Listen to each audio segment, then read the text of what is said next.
Are you a fan of the Harry Potter Therapy podcast? Do you want more episodes, more magic, and more guests? Do you want our show to reach and inspire more of those in need? Well, we can really use your support. If you would like to help us in our mission to spread awareness and destigmatize mental health struggles, we ask that you please subscribe, rate, review, and share our podcast with friends, family, and folks you might think would enjoy and benefit from our content. Most importantly, please consider joining our Patreon community and becoming a contributor. As one of our Patreon contributors, you will get access to exclusive content, announcements, videos, and more. You will join a community of like-minded pop culture enthusiasts that celebrate our connections to our favorite movies, TV shows, icons, and superheroes. As a contributor, you will also be helping us support mental health charities, as 15% of our proceeds are donated monthly. To join our Patreon community, go to www.patreon.com, make an account, search for Superhero Therapy, and select one of our tiers. Now, on with the show. Have you ever wished for magical powers? Do you still await your Hogwarts acceptance letter? Well, welcome to Hogwarts. You are magical, and this is your invitation to join us in exploring the psychology behind the most magical series, Harry Potter. Welcome to Harry Potter Therapy.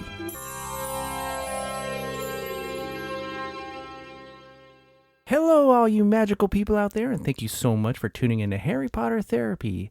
I'm your host, Dustin McGinnis. I am a musician, filmmaker, and all-around fanboy. And I'm Dr. Janina Scarlett. I'm a clinical psychologist, author, and a full-time witch. So today we are going to be covering The Prisoner of Azkaban, Chapter 17, Cat, Rat, and Dog. Meow. Ow!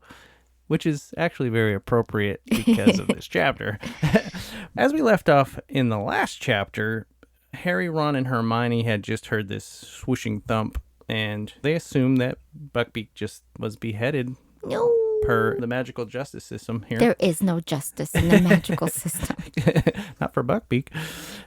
Well, Harry, Ron, and Hermione are just devastated at this moment for Hagrid. So devastated, they're almost willing to be caught by the Minister of Magic and Dumbledore. They're going to go back and try to help in any way they can. This is a very strong example of loyalty. What do you think is the nature of loyalty, and what are some of the positive and negative effects of being loyal? Well, I think it's not just loyalty. I think it's compassion. It's wanting to be there for their friend. They know how much Buckbeak has meant to Hagrid, and anyone who's ever had a pet, like a cat or a dog, for example, you might imagine that if somebody decided to behead your beloved cat or dog, you would probably be really, really suffering, and of course would probably want your friends and loved ones nearby. And I imagine for Harry, Ron, and Hermione, each of which has a beloved pet of their own, they can understand how devastating it would be if they lost somebody that they love. To Hagrid, the creatures that he cares for are more than pets. They're his family. And so it's understandable that they would want to run back and comfort him and support him.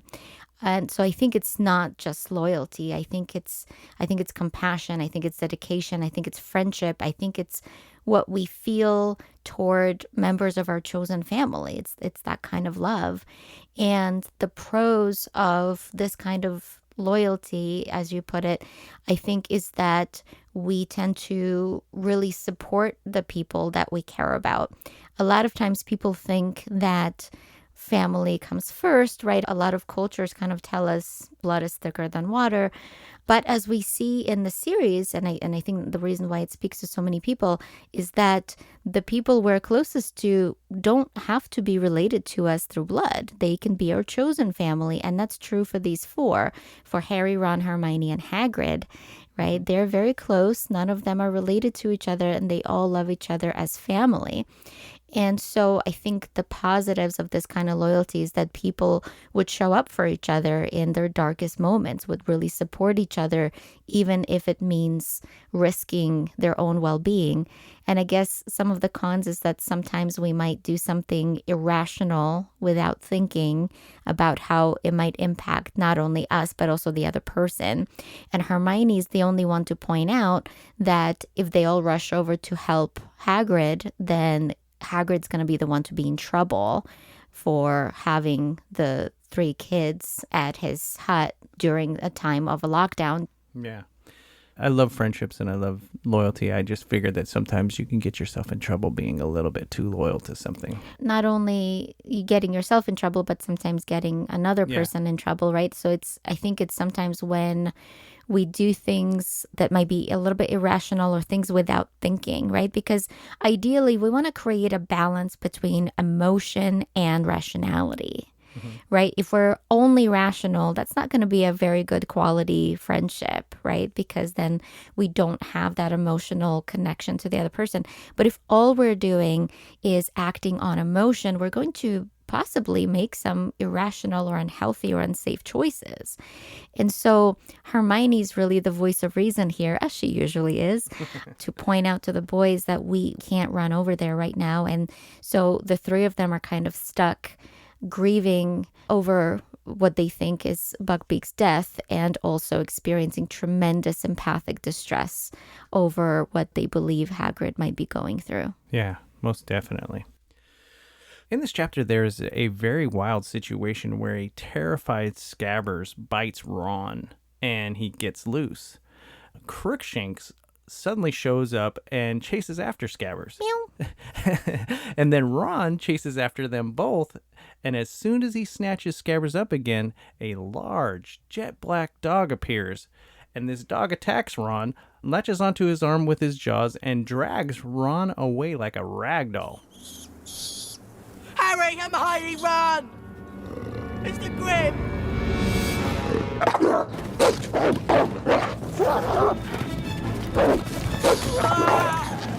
Harry! Run!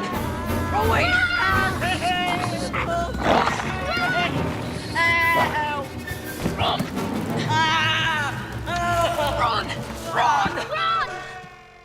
So now we have a terrified rat, Scabbers, running away from a ferocious cat, Crookshanks, being chased by a ferocious... Ron? well, I was going to say dog, a big black dog that we've seen earlier in this book. Yeah. To make matters worse, Hermione and Harry are chasing after them, and then they start being pummeled by branches of the Whomping Willow. Not the Whomping Willow! Talk about chaos. There are times in our lives where hardships build upon one another, kind of like this, where it's just one thing after the other, like in the cartoons or like in that movie Willow, where a small pebble of snow becomes this overwhelming boulder of doom. What does this situation say about being overwhelmed, and is there an effective way to deal with problems that seem to combine and build around us? What a great example. Yeah, I'm really glad you brought that up. It's true that a lot of times when we're most overwhelmed, things might seem to snowball. The best thing we can do is something that seems really counterintuitive. But the best thing that we can do at that point is to stop. The second that we stop, things can slow down a little bit, and that's when we can use our wise mind, right? We can really think about what are my options here to have the best chance of being safe myself and being able to help my friend. There's a moment where they're trying so much that they themselves are getting pummeled by the Whomping Willow tree. In that moment, if they're the ones getting hurt, they're not doing Ron any favors. They're not actually helping by being irrational. It's when they're able to slow down that Crookshanks, Hermione's cat, actually comes to their rescue and jumps on the Whomping Willow root, which stops the Whomping Willow from hurting them. So Crookshanks just naturally has this ability to figure things out. It's a very, very smart kitty, as I think all kitties are. It's when they're able to slow down enough to figure out their options, they're able to receive this aid from Crookshanks and then able to then cross under the roots of the Whomping Willow safely to follow their friend Ron to try to find him and help him. Harry and Hermione find a tunnel at the base of the Whomping Willow and follow it all the way to the Shrieking Shack. Once they're there, they find Ron, who tells them that the dog isn't a dog, it's actually Sirius Black. And at this point, Ron's arm has been pummeled and completely chewed and gnawed by what we thought was a dog, and his leg is broken. Yeah. And so poor guy, he can barely stand. He's in a lot of pain. He's paling. He's terrified. And he also realizes that the dog is Sirius Black. And Sirius Black is an animagus. And an animagus is a magical person that can turn themselves willingly into an animal. Ron! Ron, you're okay. Dog, where is Harry? It's a trap. He's a dog. He's an animagus. The idea of the animagus got me thinking about how some humans transform themselves to adapt to different situations, whether it's changing our appearances to fit in or for protection or for fun, like cosplaying. How can altering ourselves be a source of power? You know, it's such a great question for a lot of people, especially for women, but this could be true for men and non-binary individuals and other individuals. Sometimes, for example, after something traumatic happens, we might alter our appearance as a source of empowerment. So, for example, after I went through sexual assault, I cut my hair, I got it dyed, I got a new wardrobe. And for me, it wasn't just retail therapy. It was a sense of empowerment. It was a new look that allowed me to feel more in control. And a lot of individuals, when they go through something traumatic, do benefit from changing their appearance, for example, or from changing something else about their life to feel like they have control over something. With cosplay, as you brought up, a lot of times individuals feel a sense of identity when they're cosplaying.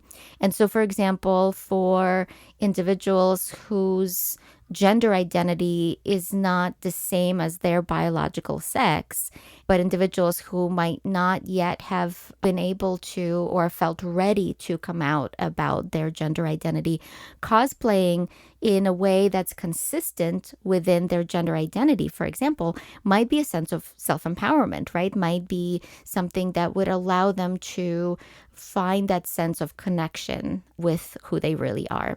For other people, cosplaying might be empowering in terms of allowing them to be connected with a certain aspect of a character. For example, I have a number of clients that really like villainous characters. It could be anyone from like Voldemort from Harry Potter, for example, or if any of you are familiar with the animated TV series Avatar: The Last Airbender, there is a character there, Azula, who is a really badass princess who is just evil and does whatever she wants, but she's also really, really powerful. So I have a lot of clients who might cosplay as certain villainous characters, not because they want to do the kind of evil and hurtful things that these villains do, but because they might feel a sense of empowerment from dressing up like them in terms of kind of not caring what other people think. And so, for instance, people with social anxiety might often be so nervous about being judged or fearing social rejection that when they put on a cosplay that represents a certain villainous character, they might no longer be as afraid about social rejection, and in playing the part of that character might be more outgoing, more social, more willing to talk to other cosplayers and make new friends. And so I think for a lot of people, there is a sense of freedom in cosplaying. And as we know too, playfulness in general can bring up this really fun part of ourselves that can allow us to come out of our shell a little bit, take ourselves a little bit less seriously, and connect with members of our community. Yeah. I mean, that's all wonderful stuff. And with your permission, I would like to expand a little bit on the sexual assault situation. I remember I was listening to a conference or a workshop, and this woman was explaining about her sexual assault and how she altered her appearance as well. She wanted to gain more weight to look less attractive to men because she was scared. That's just devastating to me to hear. Yeah, thank you. I'm glad you brought that up. Yeah, that's true. That for some survivors, sometimes the altering of their appearance might be less of a sense of self-empowerment and more a sense of safety seeking. And for some individuals, knowingly or unknowingly, they might go through certain physical changes. Also, when our body is in a lot of stress, we might rapidly gain or lose weight. A lot of individuals who rapidly gain weight either blame themselves, shame themselves, or are shamed by their family members or friends.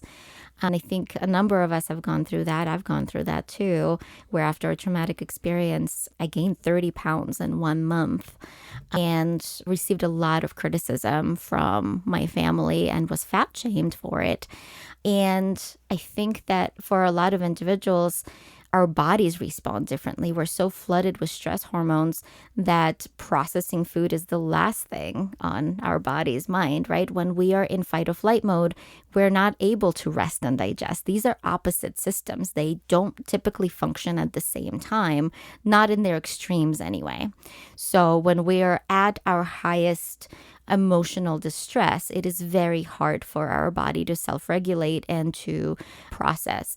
Some individuals, some trauma survivors will, for example, shave their head to attract less attention to potential perpetrators, for example. And so it's true. I'm really glad you brought up the other side of changing people's looks and identities. And of course, it's devastating. I think that a lot of times purposely changing our appearance after a traumatic experience is a way to create control where otherwise we don't feel in control, one way or another. And I think that for a lot of people, doing something feels better than doing nothing. Yeah, it's just amazing to me and devastating, really. It absolutely is. And what I wanted to put out there is that if you are a trauma survivor and you have found yourself, for example, gaining weight, first of all, there's nothing wrong with gaining weight.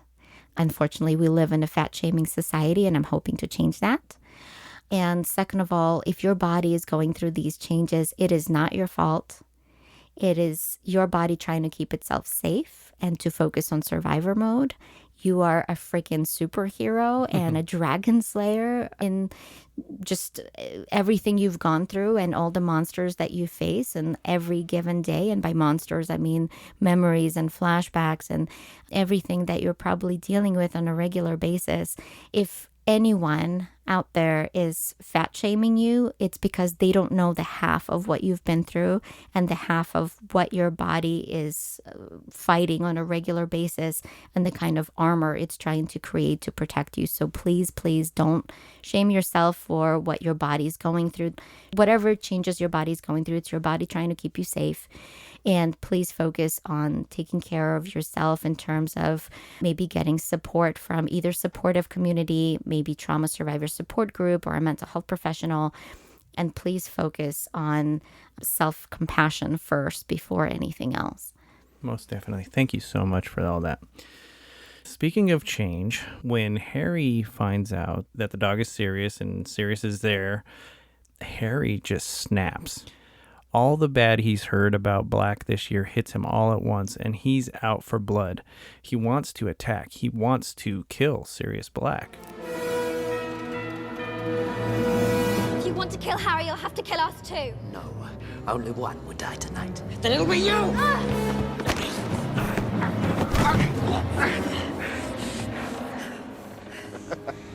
Are you going to kill me, Harry?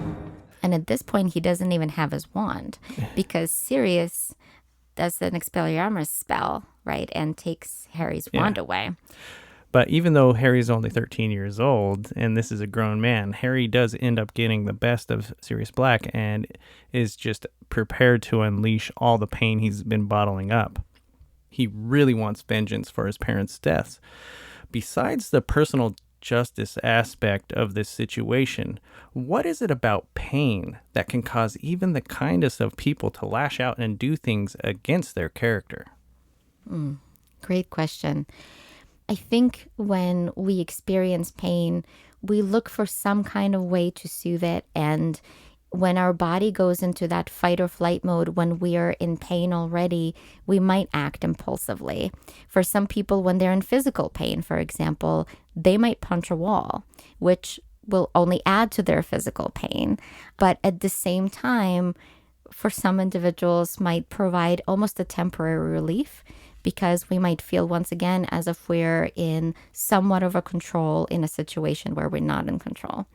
For somebody who has survived trauma like Harry, for somebody that lost his parents, at a very young age, doing something where he's able to not only avenge what happened to them, but also to take action. In his opinion, at that point, and like in that impulsive action, do something about his pain, makes us believe that our pain will go away. And that's why a lot of people might seek vengeance, believing that their pain will stop after they have done something to avenge themselves or to avenge somebody else. Unfortunately, vengeance doesn't end up making people feel better. That's not how it works. But it's also understandable that in Harry's case, coming face to face with the person he believes to be his parents' killer will have unleashed all of these feelings, all of this anger, all of this frustration that he has bottled up for 12 years. And for the first time in his life, now has an opportunity to unleash all in essentially 1 second. Yeah. I mean, I don't blame him or anything, to be honest. Just thought that was an interesting question. Right at the last moment, Lupin breaks in and starts to actually help Sirius out. Expelliarmus! Well, Sirius, looking rather ragged, aren't we? Finally, the flesh reflects the madness within. Well, you'd know all about the madness within, wouldn't you, Remus?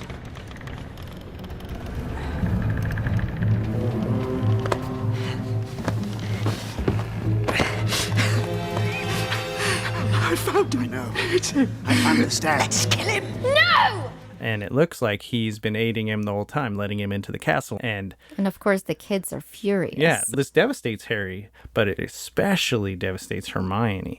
She knew his secret and kept it in confidence. Much like Harry, Hermione lashes out at Lupin's apparent betrayal and tells everyone that he is in fact a werewolf. I trusted you! And all this time, you've been his friend. He's a werewolf! That's why he's been missing classes. Her action right here is out of spite and out of hurt. But it's more than that, because he was a professor they actually all respected and valued. Man, just how does seeing a hero or a mentor in a light such as this affect trust and confidence in others? Yeah, I'm really glad you brought that up. So often when we look up to certain individuals, we might believe them to be perfect and absolute. And sometimes when we learn that there might be something hypocritical that they do, that might be so devastating, because we might believe that we can't trust anybody. In the situation of Harry, Ron, and Hermione, I think they strongly believe that he was one of the only really good teachers at Hogwarts. Well, he was. For Harry especially, Lupin was the first person that knew his parents and taught him the Patronus charm, right? The anti-Dementor spell, and the Ridiculous charm, the anti-Boggart spell, and really coached him and had become, in a lot of ways, his father figure. And so for all three of the kids, I imagine this was really, really devastating. When we really look up to somebody like a parent, for example, or a teacher or mentor, and they let us down, it is more than a disappointment. It can feel like a betrayal. It can feel like a heartbreak. And that's why when we're let down by somebody that should be there, again, like by a parent or a teacher, for example, we might feel the kind of hurt that can really linger forever. There are certain ways that my parents had let me down, and when I was a child, that still hurt me to this day. And I imagine a lot of us can relate to that. And so for Harry especially, who hadn't really had supportive parental figures because his parents were killed when he was 1, he grew up with very abusive relatives. This is absolutely devastating. I know you also mentioned Harry and Hermione's reactions, but one person whose reaction we didn't talk about was Ron. And when Sirius first charged for Harry and said that there's only going to be one person that dies tonight, of course, everyone assumed that one person would be Harry. If you want to kill Harry, you'll have to kill us too. No, only one would die tonight. Then it'll be you! Ron, with his broken leg, with his mauled arm, who's at this point falling over on the old dilapidated bed that's in the shrieking shack, says, "You'll have to go through me first." Yeah. And I just thought that was so brave. A lot of times Ron doesn't get the kind of credit that he deserves, but he's extremely, extremely brave. He clearly belongs in Gryffindor. And even as he's almost passing out from the horrific pain that he's in, he's still willing to protect his friend, even with his life. I love that about Ron. He is a very special character and a very special friend. And again, that's a very awesome example of loyalty, friendship, and bravery. I love it. He definitely is a Gryffindor. So at this point, we're finding out so much of these mysteries, right? And Lupin actually goes in to tell the kids that he's one of the makers of the Marauders map, and he saw on there a name, and he thought it was malfunctioning because it was so strange to see this name on there. And we actually find out that Sirius is not guilty. He's actually innocent of these crimes that people say he was committing, and he's not really after Harry or Ron. He's after another animagus that is in the room with them, and this animagus is Scabbers, and Scabbers is Peter Pettigrew, the friend that supposedly was killed by Sirius back in the day. So that's where we're gonna go ahead and end this, because that's where the chapter ends. Again, my name is Dustin McGinnis. You can find me on Twitter at The Valiant Geek. I'm Dr. Janina Scarlett. You can find me on Twitter at Shadow Quill or Dr. Janina Scarlett Official on Instagram. For all of our listeners out there, we are sending out free signed copies of Dr. Scarlett's book, Harry Potter Therapy, an unauthorized self-help book from the restricted section. To enter the drawing, all you have to do is tweet about this podcast with the hashtag Harry Potter Therapy. We will choose one lucky listener every month to receive their free copy. Unfortunately, due to high postage costs, international listeners will not be eligible for this promotion. Stay safe out there, everybody. Stay kind and take care.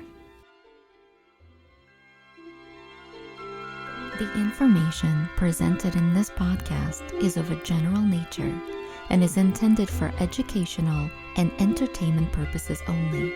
It should never be used as a substitute for mental care, medical care, prevention, diagnosis, counseling, treatment, or other services. Always consult a mental health professional before engaging in any activities discussed in this podcast. Thank you for listening.